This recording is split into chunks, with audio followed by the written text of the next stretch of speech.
봐야 될 것 같습니다. 네. 자, 보니까 그 갤럽하고 뉴스원에서 여론조사를 한 게 오늘 발표가 됐는데요.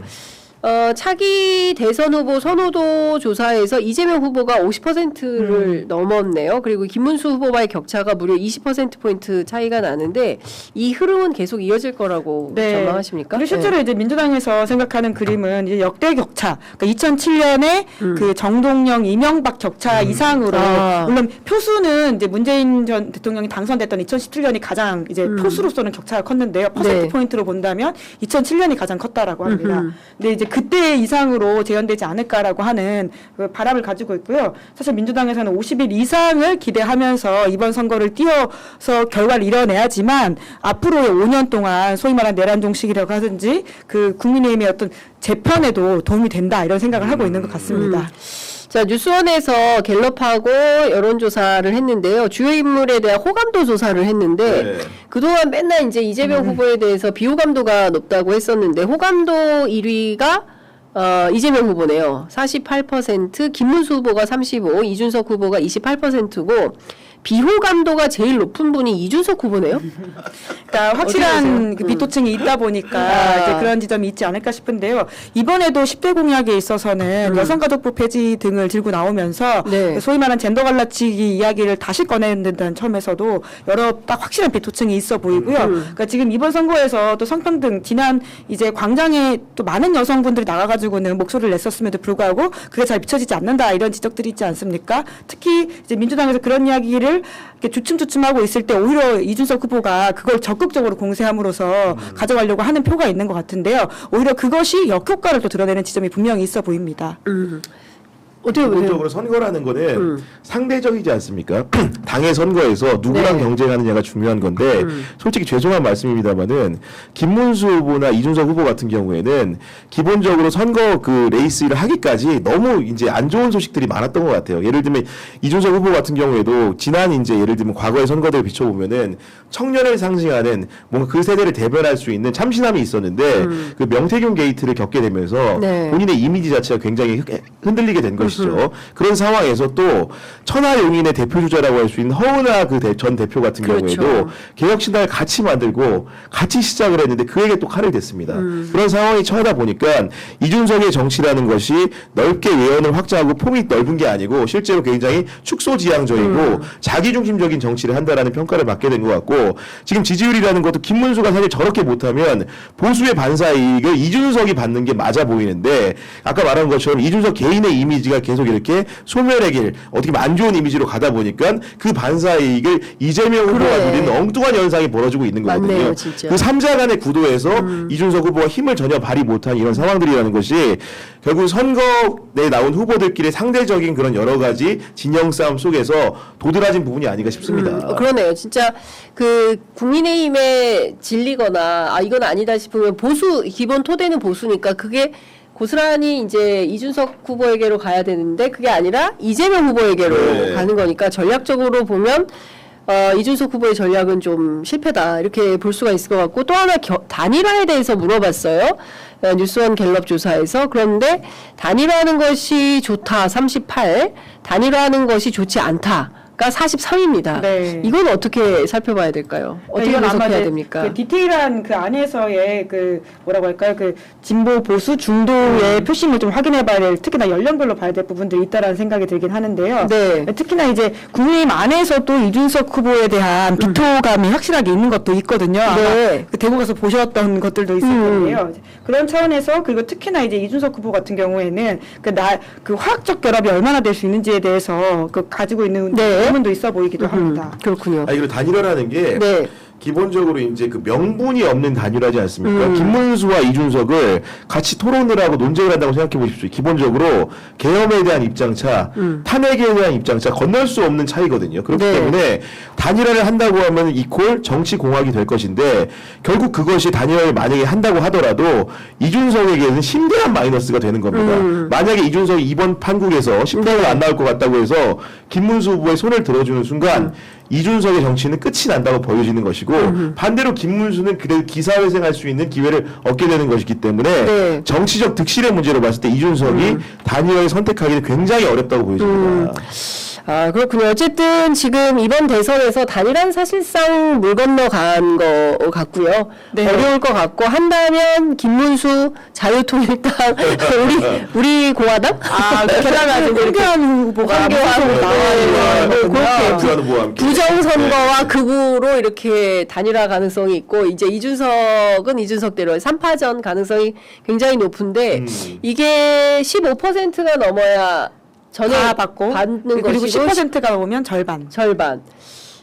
어떻게 보세요? 이준석 후보의 10% 15% 가능성. 아니 사실은 그 10%를 넘는 여론조사가 나오다가 네. 최근의 여론조사를 보면은 10%를 넘는 조사를 찾아보기가 어려운 상황이거든요. 네. 게다가 그 선거운동기관이 본격적으로 가동이 됐고 이준석에 대해서 여러 가지 스포트라이트가 언론의 스포트라이트가 있음에도 불구하고 안 나온다는 거는 사실 상황이 굉장히 안 좋은 걸로 보입니다. 그렇죠. 그렇기 네. 때문에 사실은 그 소수 정당에서 큰 돈을 쓴다는 것은 나중에 당색을 흔들리는 문제인데 이준석 후보 같은 경우에도 아마도 그 공당의 당비뿐만 아니고 후원도 받겠지만은 그 부분이 굉장히 부담이 될 것 같고 만에 하나 정말로 단일화도 아니고 중간에 이제 여러 가지 그 변수가 있다고 한다면은 10%가 꾸준히 안 나왔을 때 이준석이 정말로 물질적인 이유로 선거에 대해서 중대 결심을 하는 상황도 올 수 있지 않을까 생각도 좀 해봅니다. 돈 때문에. 왜냐면 돈이 너무 큰 문제이기 크니까. 때문에요. 예, 예. 예. 그러니까 일단 대선 후보 한 500매덕이 들어간다고 하잖아요. 통상. 네. 그러면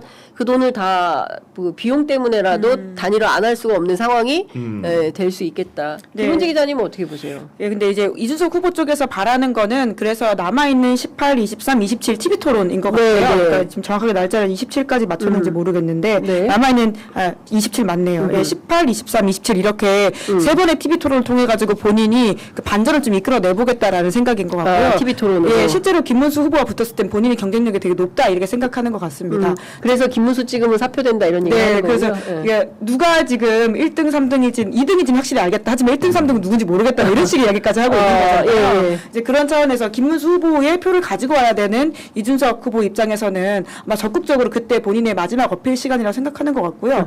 단일화에 대해서는 정말 저는 정치인이 어떤 말도 믿지 않는 게 지난 대선에서도 맞습니다. 안철수 후보가 예. 본인 뭐 손가락 자르겠다고 네. 했었나요? 아무튼 뭐 그런 류의 아주 센 이야기를 했었음에도 불구하고 마지막 TV 토론 바로 다음 날 그 윤석열 그랬죠. 씨와 단일화를 한 적이 맞습니다. 있거든요. 예. 이제 그런 차원에서도 사실 정치인의 단일화 발언은 마지막까지 봐야지 않다. 그리고 이런 생각이 이준석 후보는 좀 아쉬운 게 이렇습니다. 본인의 사실은 굉장히 이렇게 지지했던 유력한 그 정치권에 몸담았던 분들이 있지 않습니까? 김종인 위원장 지금 이준석에 대해서 어떤 태도를 취하고 있습니까? 아무 말도 없잖아요. 예. 유승민 전 의원 그러네요. 이준석에 대해서 어떤 태도를 취하고 있습니까? 아무 말도 없잖아요. 맞아요. 예. 심지어 이 정치 홍준표도 원군이 없네요. 홍준표도 예. 자기가 찾아가서 구애하는 수준이기 때문에 예. 이준석이라는 사람을 가까이서 본 예. 한때는 지지하고 그 열망을 충족시키려고 했던 예. 그 조력자들이 떠나 있는 상황이 무엇을 의미하는가 그것은 좀 스스로도 돌아봐야 될 것 같습니다. 그러니까 제가 아까 말씀드린 것처럼 현장에서 보니까 딱 보여요. 그러니까 이미지 정치, 그러니까 이제 그 신인규 변호사가 한 얘기가 저는 되게 적확하다고 생각을 하는데, 그러니까 나이는 젊지만 정치는 너무 오래 해서 옛날 정치를 하는 거예요. 그러니까 이제 신선하고 발랄한 이런 청년 정치 어떤 이런 게 없고 옛날 하던 막 그렇게 그림 만들고 뭐 이거 좀 찍어줘 이거 이런 게 참 구태 정치가 있는 젊은 정치인이라서 이게 안 된다.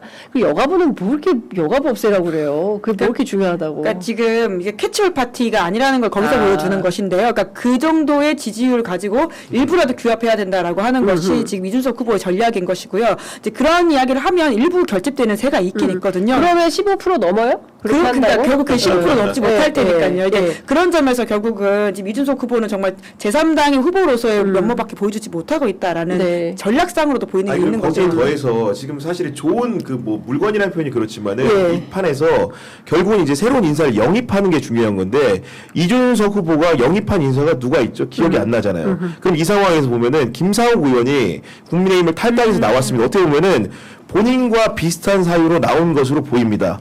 그런데 내일 김상우 의원이 지지 후보를 밝히겠다고 예, 했는데 네. 그게 이준석일까요? 이재명이라는 얘기가 있어요. 그러니까 지금 민주당으로 기자들의 상당수가 네. 지금 이재명 후보를 지지할 것이라는 관측을 하지 않습니까? 예. 왜 김상우마저도 예. 이준석을 지지할 생각을 안 안 하는가? 예를 들면 내일 결론을 봐야겠지만 예. 이런 부분에서 근본 문제가 있는 겁니다.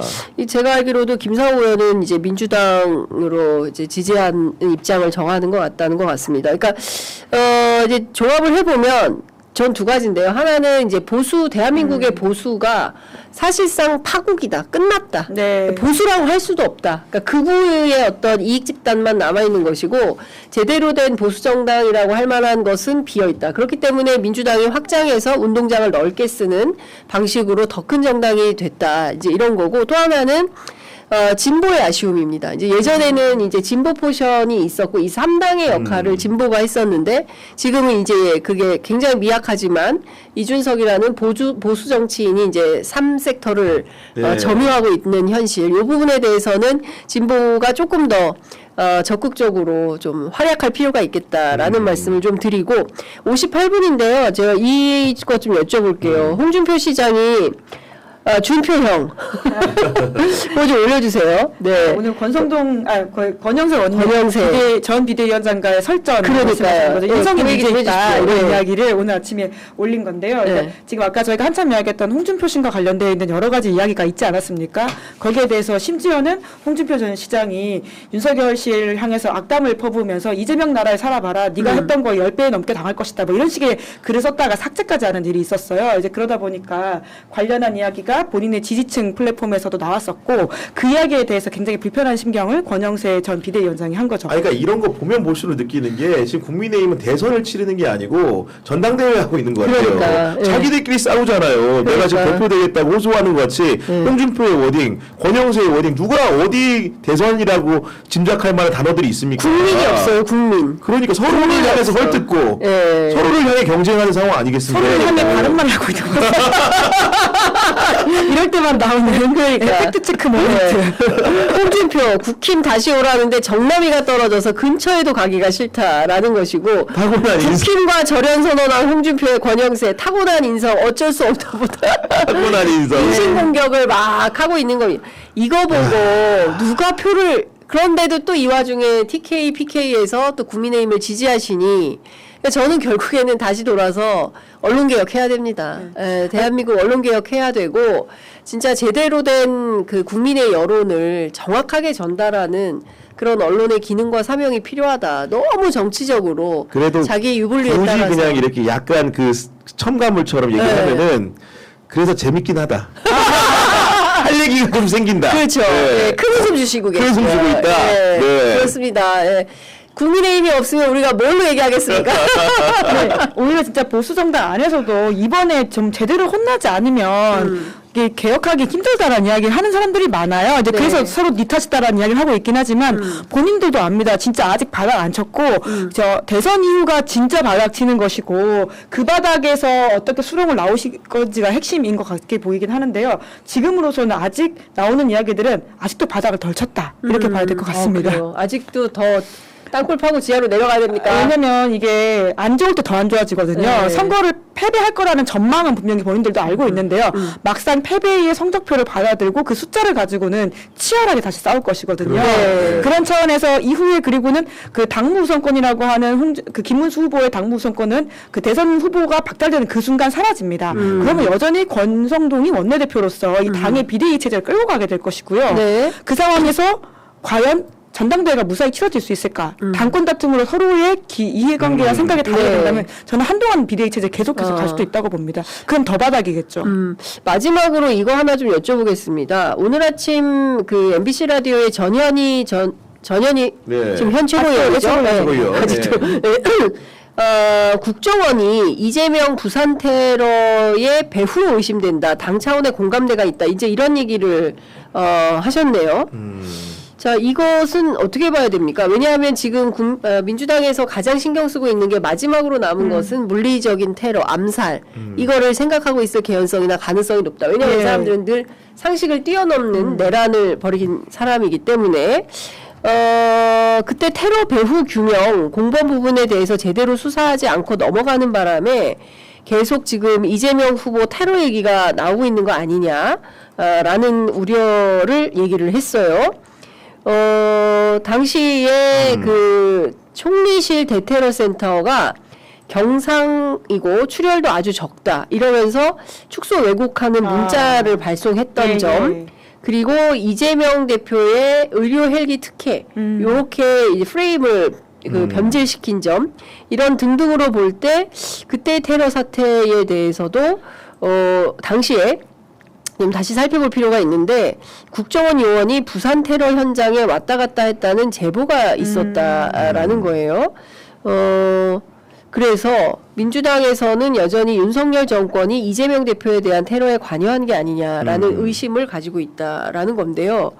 이렇다면 아마도 이게 사법 뭐라 그래? 이게 이걸 암살 제가 보기에는 그런 것 같습니다. 그 기본적으로 테러에 대한 주무기관, 정부 기관 중에 뽑으라고 한다면 국정원이 컨트롤 타워이기 때문에 네. 아마도 이재명 후보의 그런 과거에 있었던 피습 같은 경우에 국정원이 제대로 된 역할을 했다면 이런 피습이 벌어졌겠느냐, 이런 그 얘기인 것 같고, 이 얘기는 현실로 돌려서 지금 생각을 해보면은 이재명 후보를 향한 여러 가지 그 어떻게 보면 물리적 테러 위협이 상존하고 있는 상황이기 때문에 지금도의 국정원이 이 부분에 대해서 충분한 역할을 하고 있지 네. 않느냐는 물음으로 보이고, 앞으로는 잘해야 된다, 남은 기간 이런 일 없게 해야 된다, 네. 이런 축구성 메시지가 아닌가라는 생각을 개인적으로 좀 하고 있습니다. 네.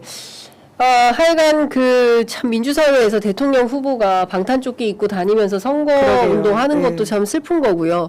혹시 모를 만일의 사태 때문에 방탄 유리를 설치해야 된다는 것도 참 그렇고요. 후보자와 유권자들의 접촉도 줄여야 된다라는 것도 사실은 민주사회에서 있을 수 없는 일인데, 지금 우리가 내란의 한복판에서 여전히 끝나지 않은 내란 가운데 대통령 선거를 치르고 있기 때문에 이 또한 우리가 좀 넘겨야 되는 그런 슬픈 현실이 아닌가 싶습니다. 방금 전에 김준일 평론가한테 네. 카톡 메시지가 왔어요. 뭐라고 하세요? 방금 전에 서정욱과 통화하였다. 아 진짜요? 네. 윤석열, 윤석열 당장 탈당 안 한다. 그럴 줄 알았습니다. 내가 지른 거다. 서정욱 본인이 지른 그러니까 거다. 바람에 불과하다고 그러네. 아까 제 바람잡이가 김은지 네. 기자가 네. 김은지의 촉이 적확하게 맞아 떨어졌습니다. 그러니까요. 네. 당장 탈당 안 한다. 윤석열 탈당 안 한답니다. 네, 내가 지른 거다. 서정욱 내가 지른 거다. 윤통 참모 의견 반으로 갈림. 역전 모멘텀 만들고 대선 패배 책임 벗으려면 탈당해야 된다고 생각한 거다. 어제 윤석열 만난 것은 확인 못 해준다. 다만 나는 수시로 통화한다. 근데 그 탈당을 한다는 것은 정치적으로 당적을 정리한다는 거잖아요. 그 네. 얘기가 되면은 윤석열, 김건희 부부는 아마도 아무도 보호해주지 않을 겁니다. 그럼 어떻게 되냐? 김건희 스스로가 대선 영향 때문에 출석을 못하겠다고 했는데, 당적도 없는, 국민의힘의 지지도 못 받는 윤석열 부부를 상대로 사법기관들이 가만히 있겠습니까? 그렇기 때문에 그 외피를 스스로 던질 이유가 없어 보입니다. 그렇습니다. 그러니까 제가 보기에는 이 집안 싸움 하다가 아마 날 셀 거예요. 그러니까 결국은 이렇게 그 얘기가 딱 맞아 떨어져. 내 이 당 뽀개러 왔다.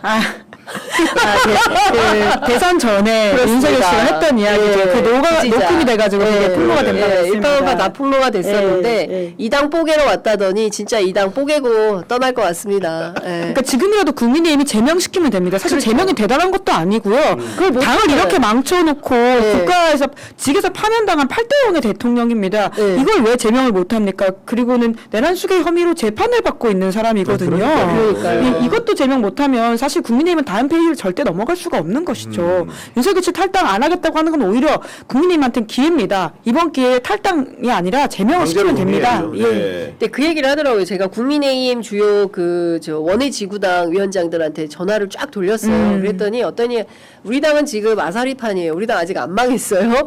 차라리 이재명 후보 놓고 찬반 투표했으면 좋겠어요. 너무 창피한 게 이 와중에 누구는 당원 배가 운동을 하고 있다. 자기 한동훈 당권, 전 대표 한동훈 전 말씀하시는 대표를 네. 얘기를 하면서 아니 세상에 당이 이렇게 엉망진창인데 선대위에 결합해서 뭐라도 도움을 줄 생각을 해야지. 이 와중에 자기 정치하는 거 아니냐. 당원 배가 운동. 뭐 대선은 끝났고 아니, 그리고 자기 당대표 하려고 당원 모으고 이게 말이 되냐. 그리고 불과 지난주까지만 해도 대선에 대한 강력한 의견을 그러니까. 표명했던 한덕수 어디 갔습니까 지금? 그러니까 딱 갑자기 그냥 후보 거절- 안 되니까 바로 집에 가요? 집에 가버려. 야. 책임감이 있는 겁니까? 나라 걱정이 진짜 되긴 돼서 나오겠다고 한 겁니까? 예, 그러니까 그런 사람들이 이 나라를 이끌고 있었던 거예요. 제가 그래서 전당대회 못 열 거라는 예측을 하고 있는 겁니다. 한동훈의 당원배가 운동이라고 하는 게 네. 여튼 친윤의 입장에서는 네. 눈에 거슬리는 일이긴 할 거거든요. 그리고 대선 패배 책임을 어떻게 돌리는지 문제가 있긴 할 텐데 향후 여론을 보면서 전당대회를 쉽게 열어가지고 어떻게 당이 바뀔지 모른다라고 하는 두려움이 있을 거기 때문에 최대한 비대위 체제를 늘어가려고 하는 게 지금의 친윤의 꼼수일 것이다. 저도 그 얘기를 들었어요. 네. 한동훈 캠프에서 제일 걱정하는 게 뭐냐면 권영세 비대위 체제로 내년 지방선거까지 네. 가는 거. 근데 권영세 비대위원장이 그만뒀기 때문에 그러면 지금 김용태 비대위 체제로 내년 지방선거까지 갈 수 있다. 그러면 김용태 비대위는 친윤의 의중이 실렸다 이렇게 봐야 되겠네요. 지금은 결과적으로는 그런 모습이기도 하고요. 뭐 아무튼 김용태 비대위원장 내정자에 대해서는 나중에 좀 더 평가할 일이 있겠지만 사실 탄핵에 대한 입장이 명확하게 어떤지에 대해서도 좀 의문이 드는 게 있거든요. 그렇죠. 이제 예. 그런 차원에서라도 적극적으로 네. 역할을 하지 않았습니다. 젊은 정치인임에도 네, 불구하고. 이제 그런 차원에서라도 네. 그러니까 뭐 이렇게 완전히 개혁적 임지를 가지고 당을 쇄신한다라고 하는 기대를 네. 가지기 좀 아니 어려운 근데 거죠. 그런 사람이 어떻게 보면 양다리적인 속성이 있는 김용태의 조언마저도 김문수가 지금 안 들어주는 상황이니까 그렇죠. 그런 허수아비 비대위원장 김용태 계속 하고 싶을까요? 정말 최악의 악수라는 것은 최소한의 요구를 하는 김용태의 요구조차 스펀지처럼 흡수 못하는 김문수의 태도가 나왔을 때 오히려 정말 큰 판이 깨질 수도 있다. 이런 전망도 적지만 해봅니다. 김용태 비대위원장 중간에 그만 사표 내고 나가버릴 수도 있겠네. 아, 이것도 안 들어주면 뭐 하려고 하냐 이런 생각 할 수 있죠. 네. 아이고 난장판이네. 버틸 것 같은데요. 버틸 것 같아요. 버틸 것 같습니다. 아니 그분이 또 막 물론 이렇게 대서고 이런 스타일은 아니고 희박하긴 하지만, 우리 네. 우리 뭐 서로 네. 사이좋게 지내요. 늘 이제 이런 스탠스이기 때문에 네. 젊은 정치인인데도 그러니까 저는 그 장해찬 씨가 얘기한 여의도 오후 2시 그 친구들이 지금 보여주고 있는 정치 행태가 건강하지 않은 겁니다. 네. 아유 오늘 진짜 뜨거운 토론 무려 네. 8분이나 지나서까지 함께 해주셨습니다. 두 분 말씀 오늘 너무 잘 들었고요. 네. 현장으로 갑시다. 예, 좋습니다. 현장으로 예. 가서 만나도록 하겠습니다. 네. 오늘 말씀 잘 들었습니다. 네, 고맙습니다. 감사합니다.